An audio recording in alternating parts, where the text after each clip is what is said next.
Hey guys, Max here with another Valheim Ashlands video for you. In this one, we're going to be talking about all the melee weapons. Okay. Before we get into it, two things. First, spoilers. So click away if you don't want to see any spoilers for Valheim Ashlands. And second, I just started recently streaming over on Twitch. I'll put the description down below if you want to follow me while I play through Ashlands. I do Baldur's Gate 3 and then all the summer games that are coming up, Final Fantasy, Throne of Liberty, things like that. So if you're interested in Twitch, check out the description below and come over to the channel and check it out.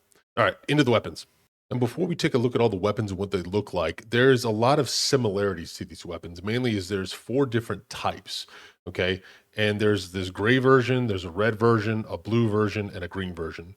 And they are pretty much all the same across all weapons. So if you look at one set of weapons, it's going to roughly be the same for all of them, except for is it blunt, is it slashing, is it piercing, that kind of thing. So we're going to go over what the different variations are, and then we'll take a look at the weapons. So we'll take a look at the gray weapon here first. This is kind of the base for the other three weapons, and this is across all of them, right? So you need the gray weapon in order to make the red, the blue, or the green. It isn't progressive. It's not gray, red, blue, then green. It's gray to red, or gray to blue, or gray to green, right?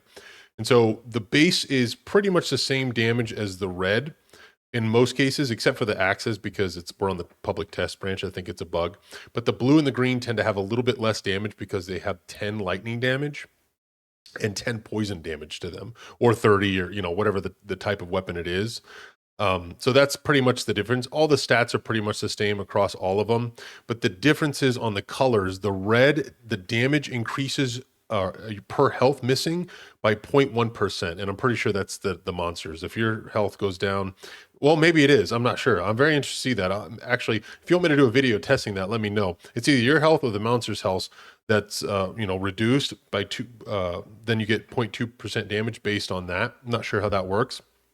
The blue one, it does lightning damage, but it also says that it does more damage when it's cloudy out on some of these weapons. So maybe when it's raining, these things do a little bit more damage. Not too sure on that. We'll have to check that out.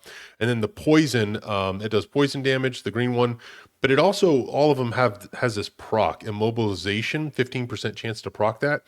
And it looks like this is kind of like a snare or a root for the monsters that you hit. So, if you're fighting a giant troll or something and you hit it with this and it procs, it locks them into place. And then your buddies behind you with archers and caster staffs, they just lay into him because he can't move, right? So those are the three different variations of the weapons.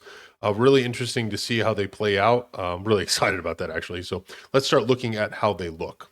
So let's start off with the maces. The first one we have here is the Flametal Mace, and this is the base that jumps off into the other three maces. And you can check out the stats there, blunt and piercing. And this is what it looks like in your hand and on the item rack there. Next up, we'll move to, I think it's called the Bludgeon Mace. Yeah, this one's the one that damage increase per health missing.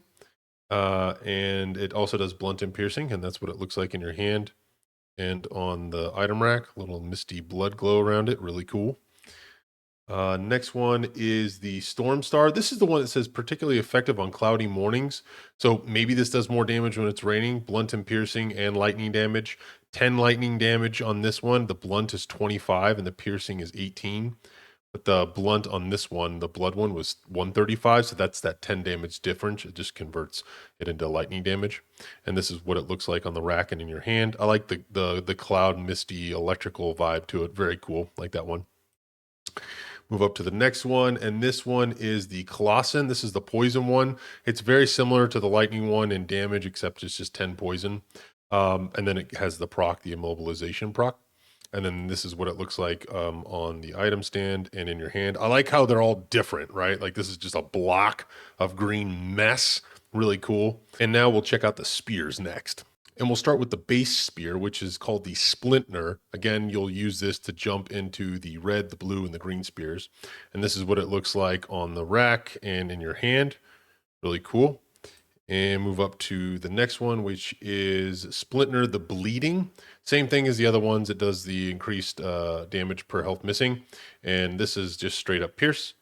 So there's the stats right there, and this is what it kind of looks. Oops, this is what it kind of looks like when it's in your hand. I kind of wish the red was a little darker. It's really hard to see. Maybe the whole thing go red or something like that, but who knows? Maybe they'll update it. Not my favorite one, but still pretty cool. Next up is the Splinter of the Storming. Let the crack of thunder split in the air. Maybe it works during thunderstorms again. I shouldn't say it works. It does more damage. This is a little bit less piercing damage than the first two, but adds more lightning damage to it, plus 10. And this is what it looks like on the item rack and in your hand. Again, I like the misty, cloudy, electrical vibe to it. Very cool. One of my favorite colors. And then lastly is the Splinter of the Primal. This is the poison one. And just like the blue one, 143 piercing, 10 damage. And then it does the immobilization proc. And this is what it looks like on the rack and in your hand. Again, very, very cool. I like the particles that swirl around it on the end. That's super cool. All right, next up, we're going to check out the two-handed greatswords. And the first one we're going to take a look at is called the Slayer, which is the base of the 4. This one is 188 slashing at quality level 4. And this is what it looks like in your hand and on the wall. And this is what it looks like on your back. If I can get the light off it. Maybe the light makes it look cooler. That's pretty neat. So do that. This is the red one. This is the Brutal Slayer. Just like the other weapons, same damage as the base, but it does the damage increase per health, missing by 0.2%. And this is what it looks like in your hand and on the rack there. Really cool. This one is a lot darker than that spear that we just looked at. You can really tell the red bleeding off it. Super cool.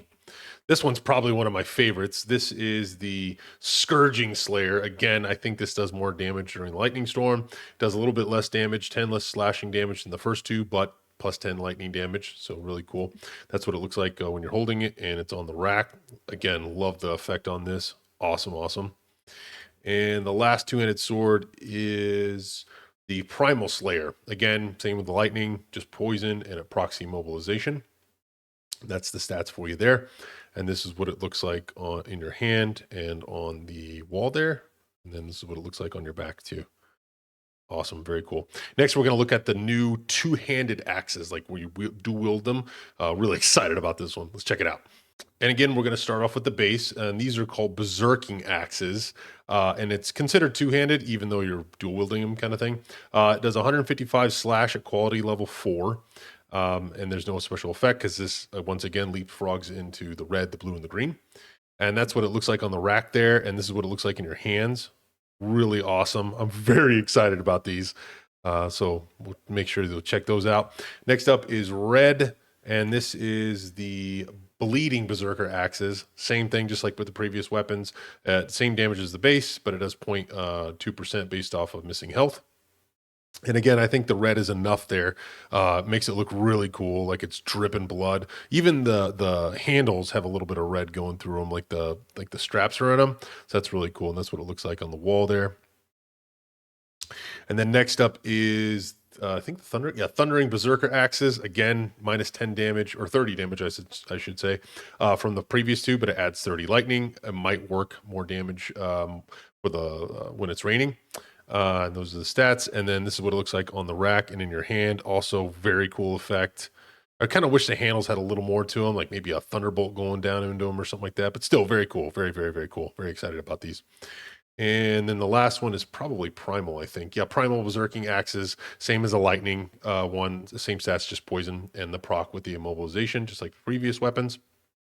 And this is what it looks like on the wall there and in your hand. Again, kind of wish the handle had a little more to it than just, the wood, but I think the actual blade itself looks really cool with the particle effects. And then just a little bonus thing, this is what it looks like when you're swinging it. He just kind of just goes to town with both of his feet stepping forward. Really awesome there. So, and then this is the special attack. What the heck? I didn't even see that yet. That is awesome, man. He just leaps forward. Okay, very cool. I'm definitely going for these weapons. That's awesome. All right, cool. So we're going to wrap up this video with the one-handed weapons. And we'll start with the base sword, which is called the Nidhogg. Really cool, named after an evil dragon. The base damage on this is 153 at quality level 4, and then no extra bonus stats because this is the same one that leaps frogs into the next 3 colors. And that's what it looks like on the item rack. It looks really cool in your hand, though. You can kind of see in the light, it's got different blue and red, different shades of color into it. I think it looks really good for a base weapon, so really excited to use this.